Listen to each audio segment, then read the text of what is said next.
మరి next MP అవుతానంటారు, ఏ విధంగా MP అదే అవుతారు? అయితే నేను క్వశ్చన్ ఏ అడిగిన విధంగా అవుతారు చెప్పండి.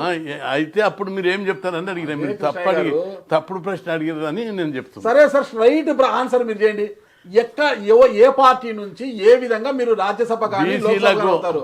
బీసీలకు ఉపయోగపడే పదవి, బీసీల అభివృద్ధికి ఉపయోగపడే పదవి ఏదన్నా పాటిస్తే అప్పుడు దాన్ని ఆలోచించి అంగీకరిస్తాం. ఎవరైనా కూడా బీసీలకు ఉపయోగపడేదంటే ఒక రాజ్యసభను ఇస్తారు, లేదంటే లోక్సభ సీటు ఇస్తారు మీకు. అది ఇవ్వచ్చు, చైర్మన్ ఇవ్వచ్చు, ఇంకేదాన్ని ఇవ్వచ్చు, చైర్మన్ ఏదైనా ఇవ్వచ్చు. చైర్మన్ అంటే బీసీ, నేను ఒకటి చెప్పాను మీకు, బీసీలకు ఉపయోగపడే పదవి, బీసీల అభివృద్ధికి. ఇక్కడ నేను ఇన్ని స్కీమ్లు పెట్టించిన, బీసీలు చదువుకుంటున్నారు, ఊరురా ఇంటింట ఈరోజు బీసీ చదువుకుంటున్నాడు.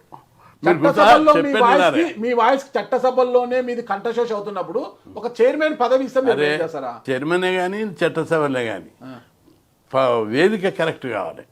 చైర్మన్ అయినారు అనుకో సపోజ్, అప్పుడు స్కీమ్లు పెట్టిస్తారు, దానికి పవర్ ఉంటుంది. గవర్నమెంట్ రావాలి కదా, గవర్నమెంట్ ముందుకు. చైర్మన్ అయినా కూడా మీ యొక్క డిమాండ్స్ నెరవేర్చాల్సింది గవర్నమెంట్ కదా. ఇప్పుడు నేషనల్ బీసీ కమిషన్ ఉంది, దానికి సుప్రీం పవర్స్, రాజ్యాంగబద్ధమైన హక్కులు ఉన్నాయి, అధికారాలు ఉన్నాయి. అది ఏది సిఫార్సు చేస్తే ఇప్పుడు మనకున్న స్కీమ్లు మధ్యప్రదేశ్లో లేవు, ఉత్తరప్రదేశ్లో లేవు, కర్ణాటకలో లేవు, మహారాష్ట్రలో లేవు, ఈవెన్ బీసీలు చీఫ్ మినిస్టర్లు ఉన్న రాష్ట్రాలలో కూడా లేవు. ఇక్కడ పెట్టించినామంటే ఉద్యమాల ద్వారా నేను పెట్టించాను.